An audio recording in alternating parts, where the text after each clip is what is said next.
Time this happened, about what, 3, 4 months later.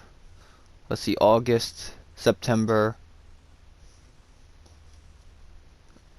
October, November, December.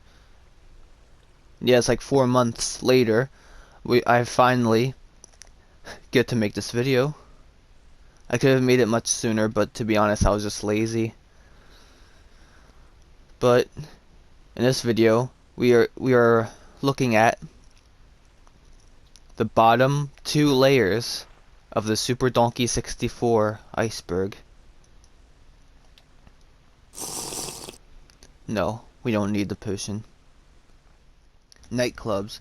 There are a few nightclubs, only two that you can go into. There are four in total, and there's a fifth one rumored to be in a file somewhere. Oh wait, there it is. But anyways, the inside of these clubs seem to suggest that they're a bit more than just nightclubs. The aesthetic of the buildings, mostly the insides, and the holes that you can find around the building, or around the inside of the building, they suggest, well, you know.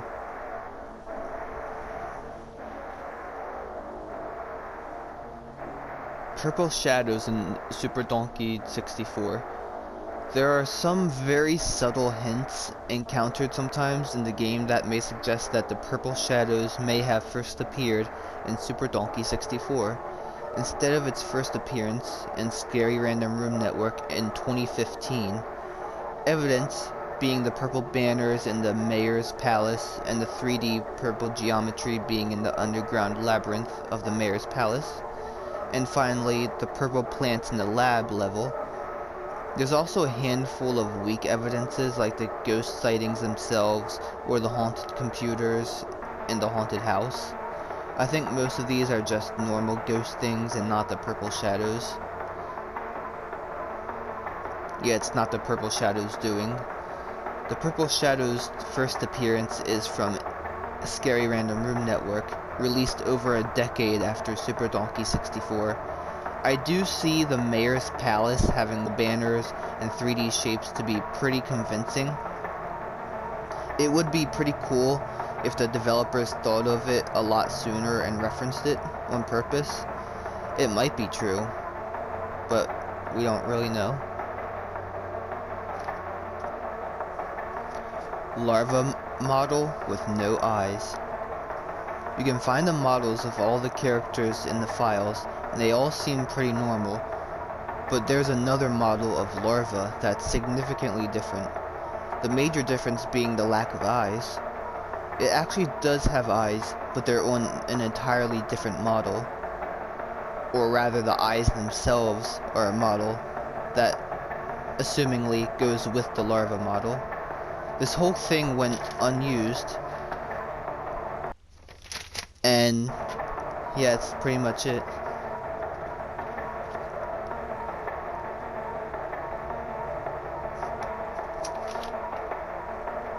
Roblox model. The logo for the robot factory looks suspiciously a lot like Roblox's old logo, or art style. And some of the robots, you could say, kinda look like Roblox player models, or characters. Probably just a coincidence, though.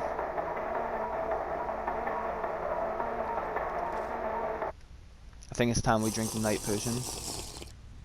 Desolate City. Due to the limits of the playgon, or the game itself, you will often not see a lot of citizens walking or driving around Context City. This usually gives off a lonely or desolate vibe. And yeah, it's not like the city is abandoned or anything, it's just the limits of the console during that time was not very far.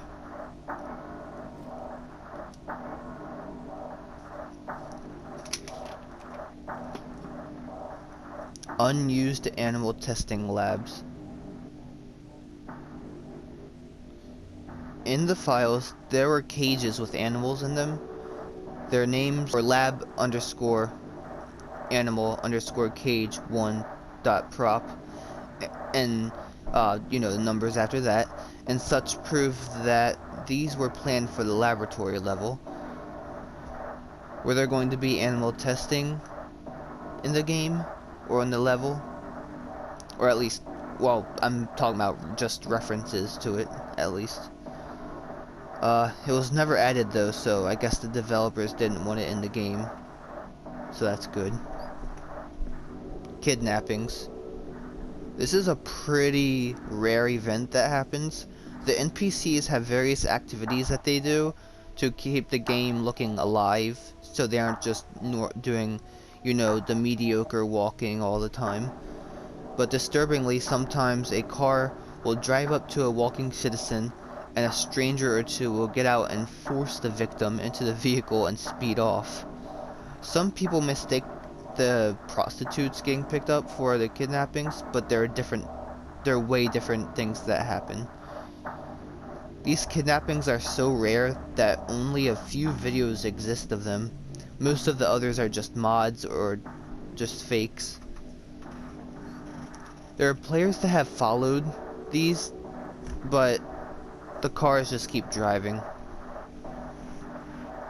And some of them just like go so fast that they despawn in the distance. It makes you wonder what happens to these people though, even though they're just NPCs. Intriguingly enough, there's a newspaper about a couple disappearances of, well, people in general. Ooh, spooky.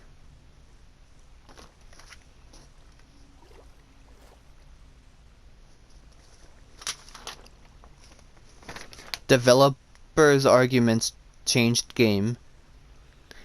In interviews with multiple developers, it is revealed that they've gotten into arguments during the game's development. And the arguments themselves were actually just about the development of the game. One of them went even far enough to say that this changed a bit of the things in the game, like different mechanics and just designs overall.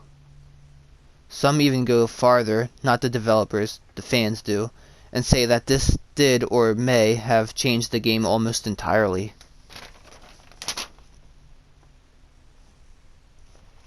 Alright, bear with me here. I got the first page done. I think. Yeah, the first page.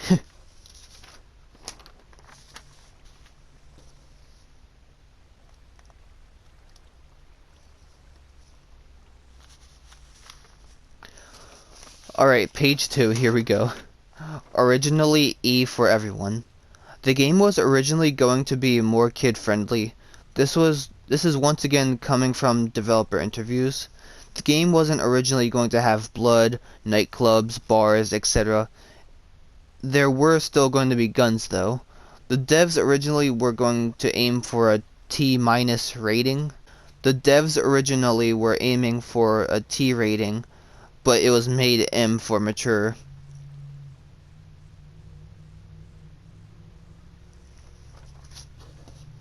Alright, we're about to go to the bottom layer, but for some reason there's Roblox building here.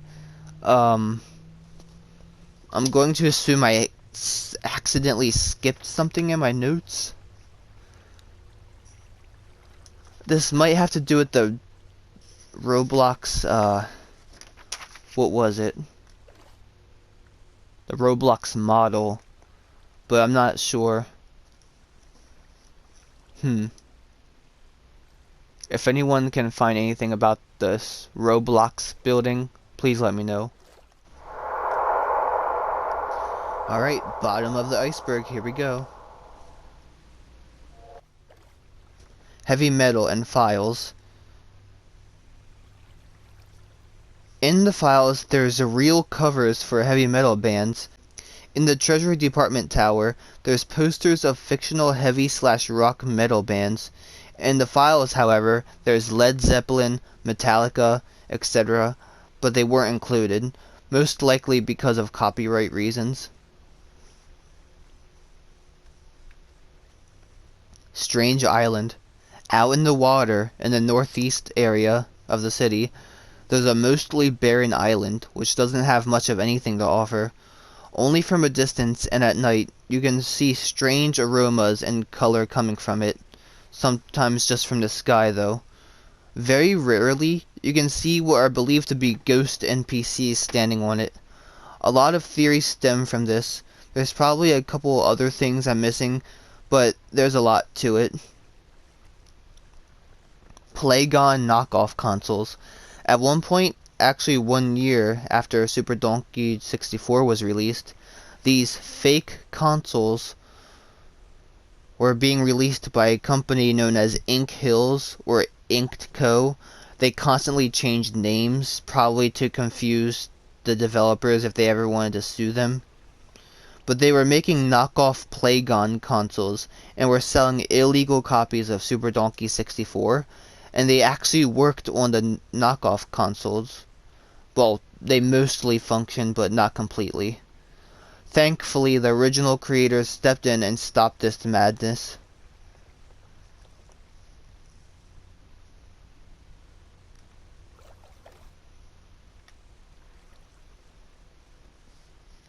Strip club shooting resemblance.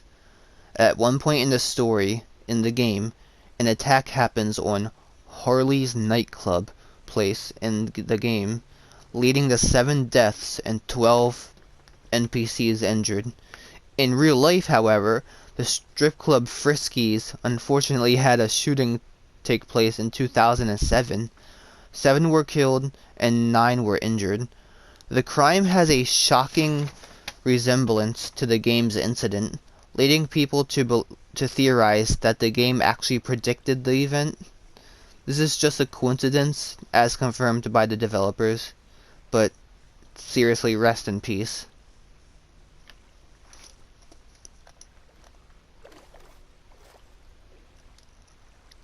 Oh, this actually isn't physically on the iceberg, it's just in my notes. But here we go. There is no mayor. There actually is no mayor or leader of Context City in Super Donkey 64, nor the other games. It is believed that Super Donkey Bros. Was considered to be the leaders of the city. MV Pubba is also considered to be the leader of the corrupt side of the city as well. And yeah, throughout the franchise there isn't really much of any kind of leadership other than them.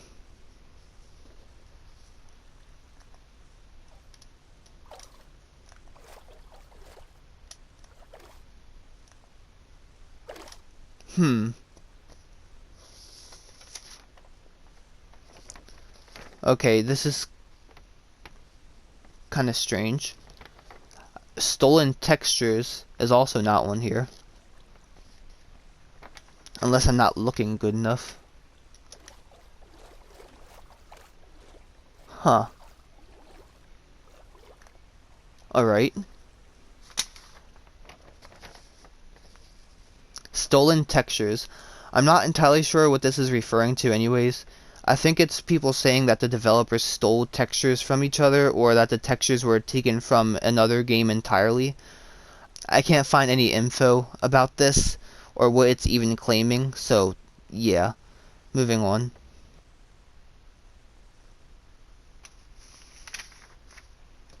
There's a Reddit post, a long one, explaining that the corrupt side of the city actually resembles liberalism, and that SDB and the regular side of the city are against it, as that's the way of the developers intended it. It's pretty obscure and not a lot of fans agree with it. The post itself goes into details, so you can go read it if you want. Although, it might be deleted by now. Oh dear. No. No donkeys? Donkeys themselves don't really make much of an appearance in the game.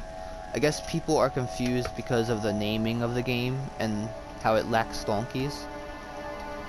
Sure, you see some donkeys here and there, and the donkey statues in the Treasury Department, and the donkey statues elsewhere, but in the main storyline, you don't really see much of donkeys anywhere. And they don't really have much significance at all. But, I don't know, they're still special to me.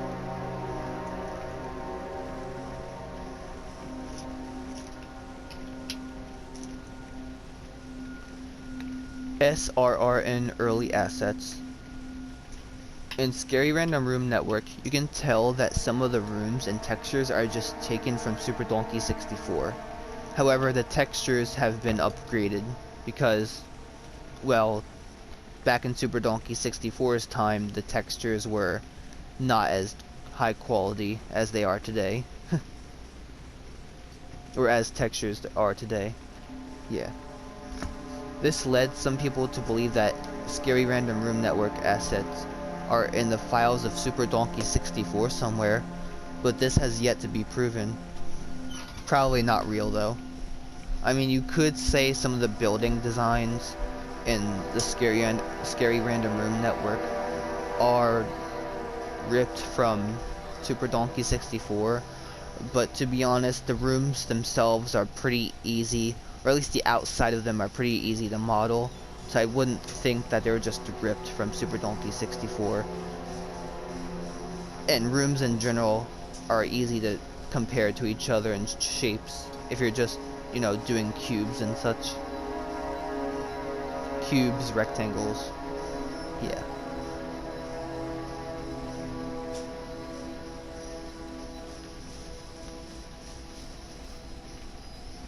Ghosts. This doesn't happen to every game file, so that probably explains why it's so low in here. You will sometimes see ghosts on the island mentioned earlier, but they're also in other places at night. They don't really seem to do anything though.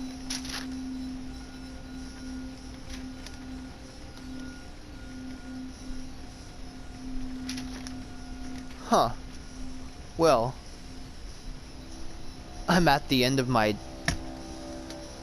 paper. Did I make a third script? Or did I make a third part of the script? Huh. I guess I didn't. Well, I guess I'll just have to... I guess I'm on my own then. Super Donkey 64 is illegal.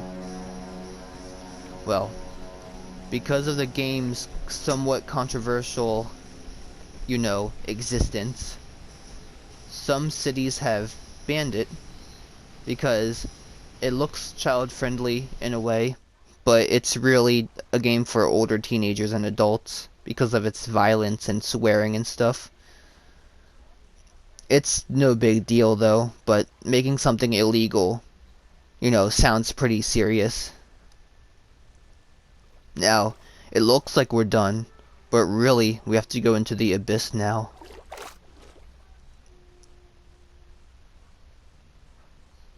Hieroglyphic sentences. What could this be referring to?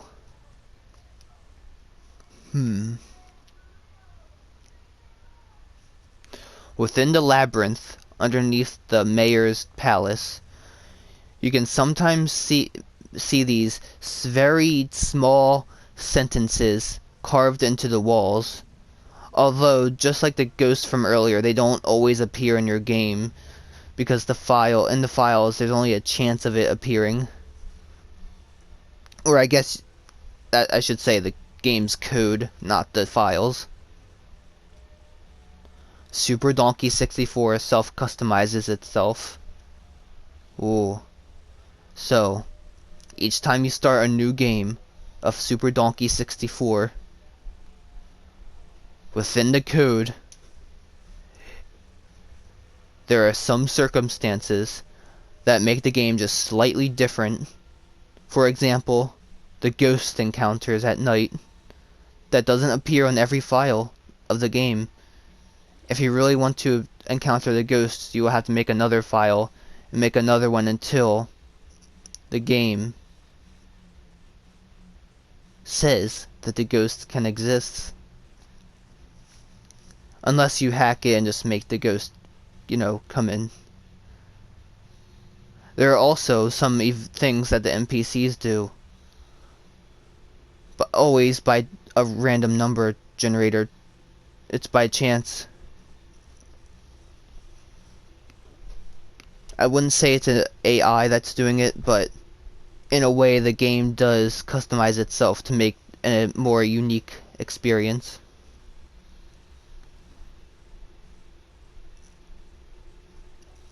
Whew. Okay. I believe I'm done with the Super Donkey 64 Iceberg, finally. For a while, I've been obsessed with these Iceberg charts. Even with media that I don't even consume, like certain video games that I don't even like or play. Or just any kind of, movie or media. But this was the Super Donkey 64 Iceberg. This was the Iceberg room. And I hope you enjoyed the video. Let's have one more look throughout here.